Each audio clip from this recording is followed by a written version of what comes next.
आज हम अंग्रेजी अंग्रेजी का पर्चा फरवरी 2017 का हल करेंगे। हमारा जो पर्चा है वो सेट ए है। इससे पहले उर्दू और रियाजी का 2017 का पर्चा हल किया गया है। उसकी लिंक मैं आपको ऊपर दे रही हूँ। हमारे YouTube channel tech learning school पर अपलोड किया है, आप उसे देख सकते हैं। आज हम अंग्रेजी का सवाल नंबर 1 से 25 तक पर्चा हल करेंगे। तो चलिए शुरू करते हैं। Instructions for question number 1 to question number 3। Read the passage carefully and answer the following questions.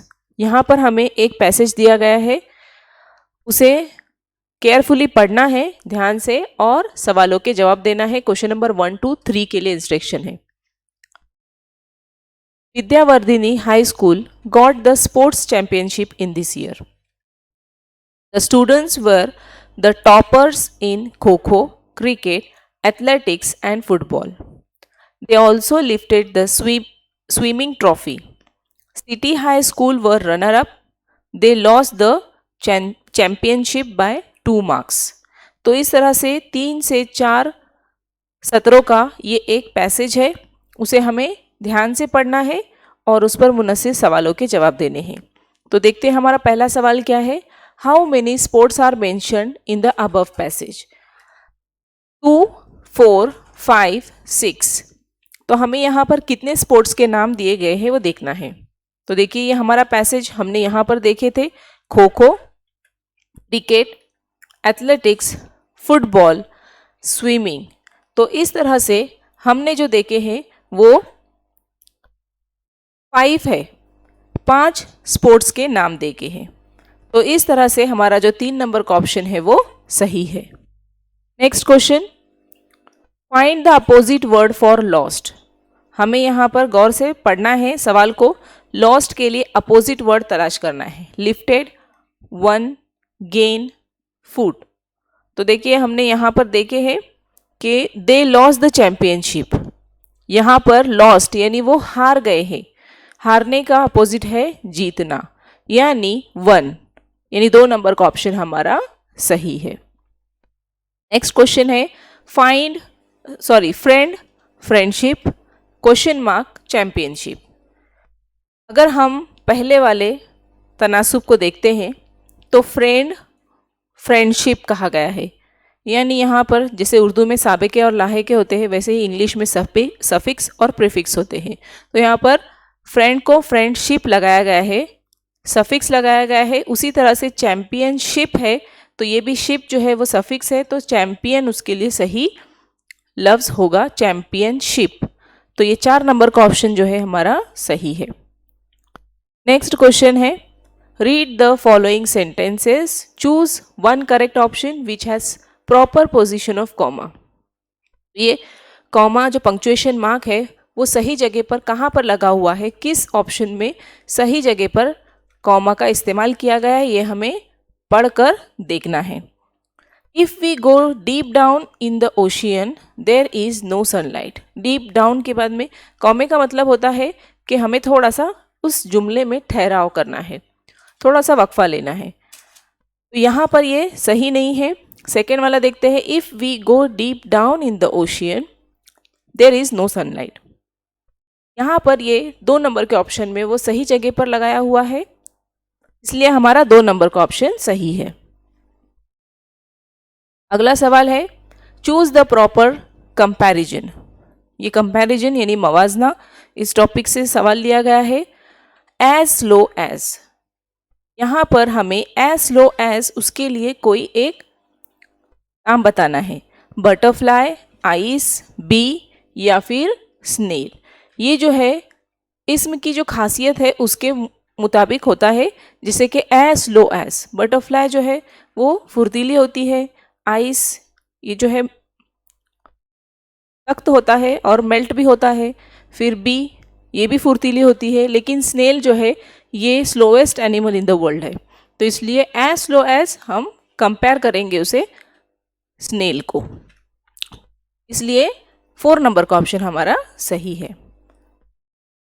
Next question, choose the correct punctuation mark for the given sentence. It's 5 o'clock।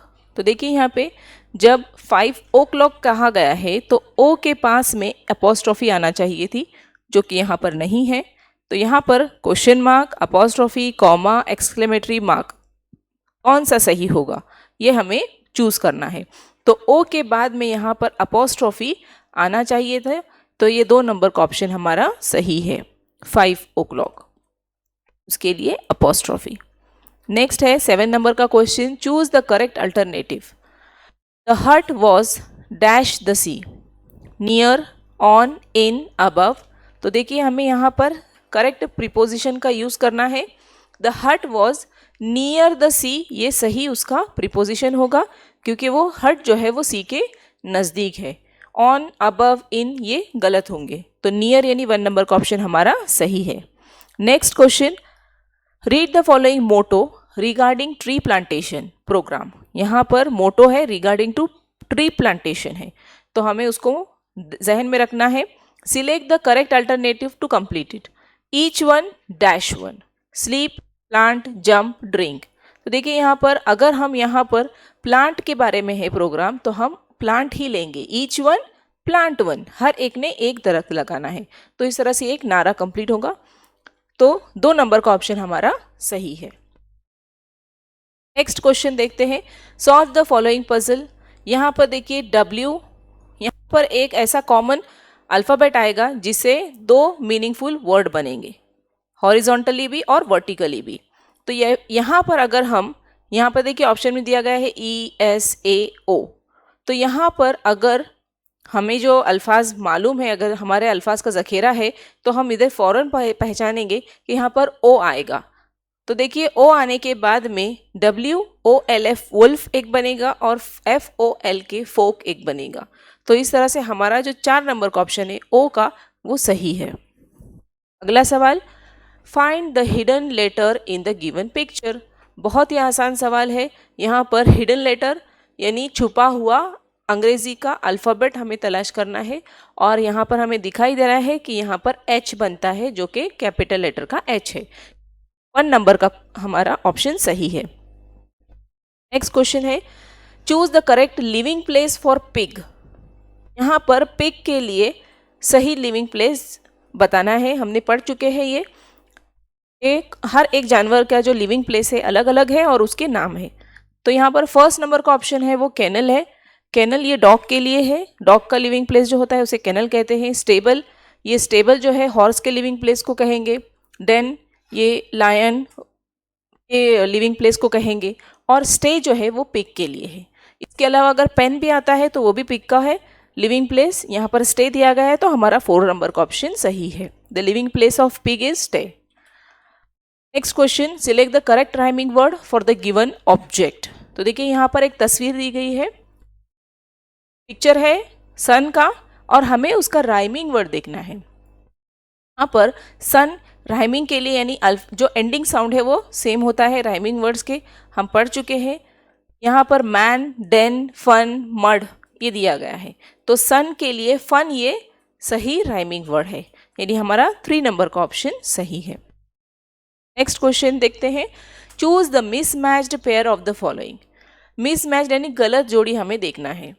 Man, men, deer, dear, leaves, ox, oxen. तो देखिए यहाँ पे confuse नहीं होना है कि जो same dear dear दिख रहा है तो ये अलग होगा, बिल्कुल नहीं।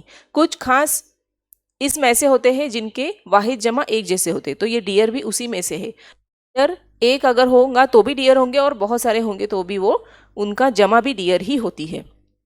1st नंबर का जो है मैन, मेन, ये मैन एक है, और मेन जो है MEN वो ज़्यादा मर्द है तो उन्हें मेन कहेंगे। डियर, डियर ये भी वाहिद जमा है।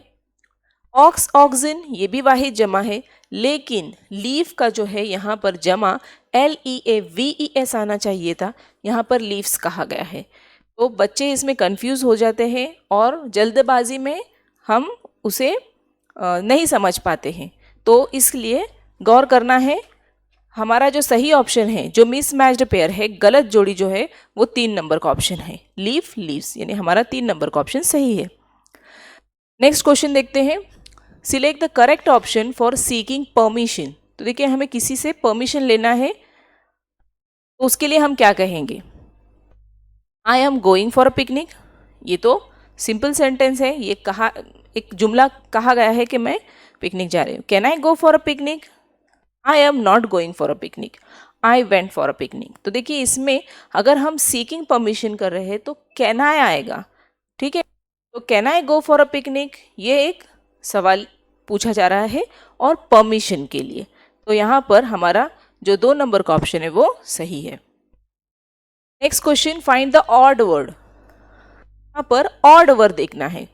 Cabbage, ostrich, radish, brinjal. तो यहाँ पर अगर हमारा जो ज़ख़ीरे अल्फाज अच्छा है तो हम फ़ौरन समझ जाएंगे। यहाँ पर कैबेज, रेडिश, ब्रिंजल ये जो है वेजिटेबल्स नेम है, और ऑस्ट्रिच यहाँ पर ये ऑड वर्ड है। ऑस्ट्रिच यानी शतरमुर्ग को कहते हैं। तो ये वेजिटेबल्स है 3 और उसमें एक ऑड वर्ड ऑस्ट्रिच है। हमारा 2 नंबर का ऑप्शन सही है।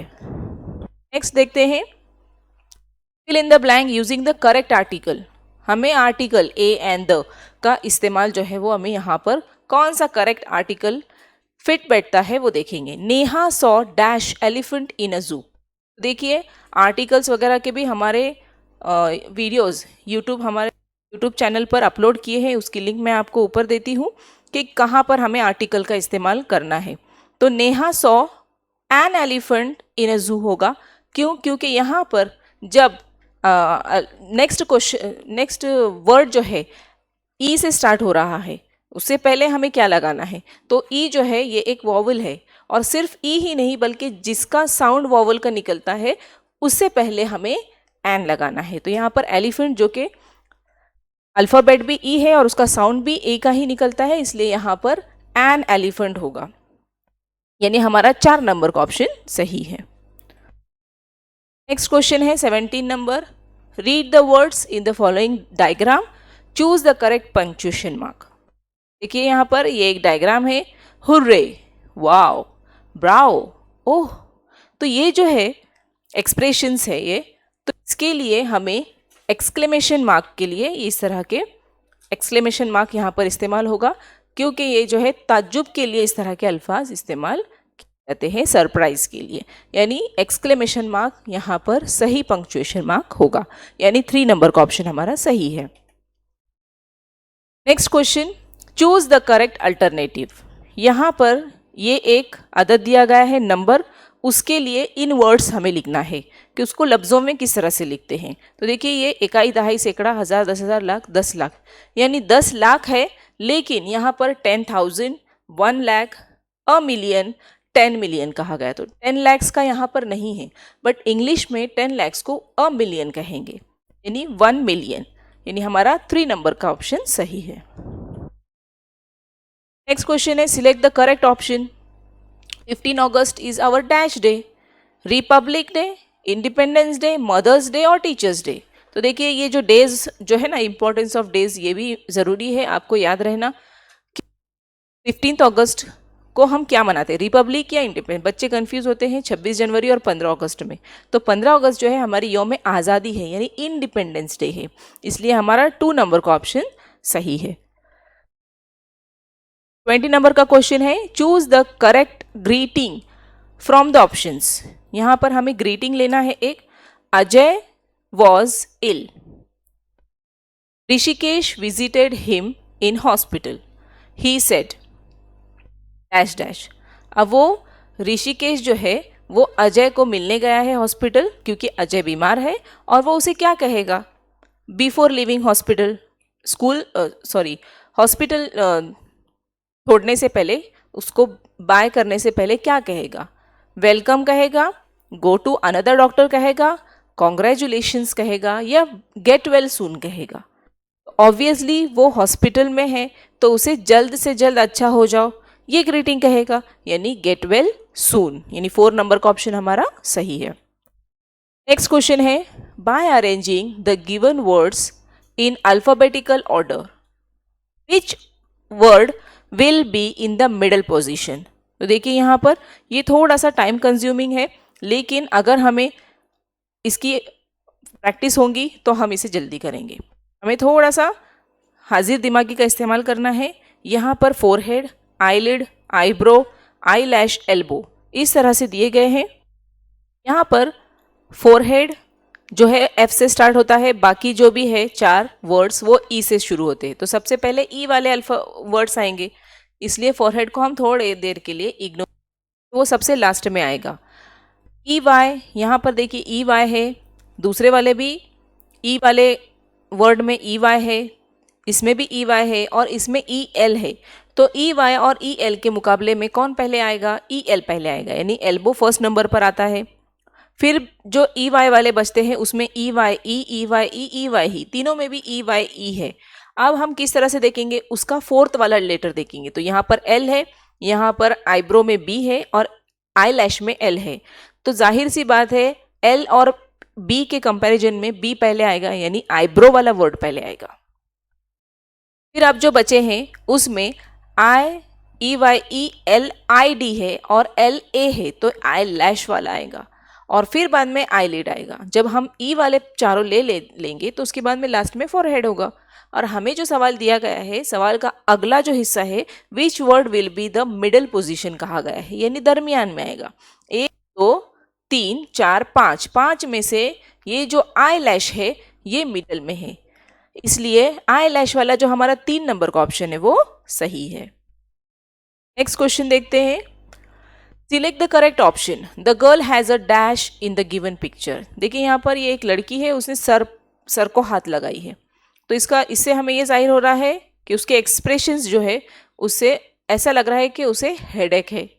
तो देखिए option stomach ache, headache, cough and cold, fever, तो उसे सर दर्द है यानी हेडेक, यानी 2 नंबर का ऑप्शन हमारा सही है। नेक्स्ट देखते हैं। The sun rises in the dash, ये तो हमें सभी को पता है कि सूरज कहाँ से निकलता है। The sun rises in the east, यानी मशरिक से निकलता है, तो हमें सिमतों के नाम भी अंग्रेजी में याद रहना ज़रूरी है। सेकेंड लास्ट क्वेश्चन है, देखिए solve the riddle. I use a plug, I grow crops, who am I. I use plug यानी मैं हल इस्तेमाल करता हूँ, आई ग्रो क्रॉप्स मैं फसलें उगाता हूँ, हु एम आई, तो जाहिर सी बात है ये कौन होगा? किसान, फार्मर। तो यहाँ पर ऑप्शन दिया गया है farmer, founder, framer and farmer. तो देखिए बच्चों एक बात गौर कीजिए, अगर हम जल्दबाजी करेंगे तो हमें ये जो 1 नंबर और 4 नंबर का जो ऑप्शन है उसमें हम थोड़ी सी गड़बड़ कर सकते हैं, क्योंकि फॉर्मर है यहाँ पे फार्मर है, ए और ओ में कंफ्यूज कर आप जल्दबाजी में 1 नंबर का अगर ऑप्शन फिल कर दिए तो आप वापस से उसे रब नहीं कर सकते, इसलिए थोड़ा सा और से इन चीज़ों का ख्याल रखना है। तो 4 नंबर का ऑप्शन हमारा सही है फार्मर।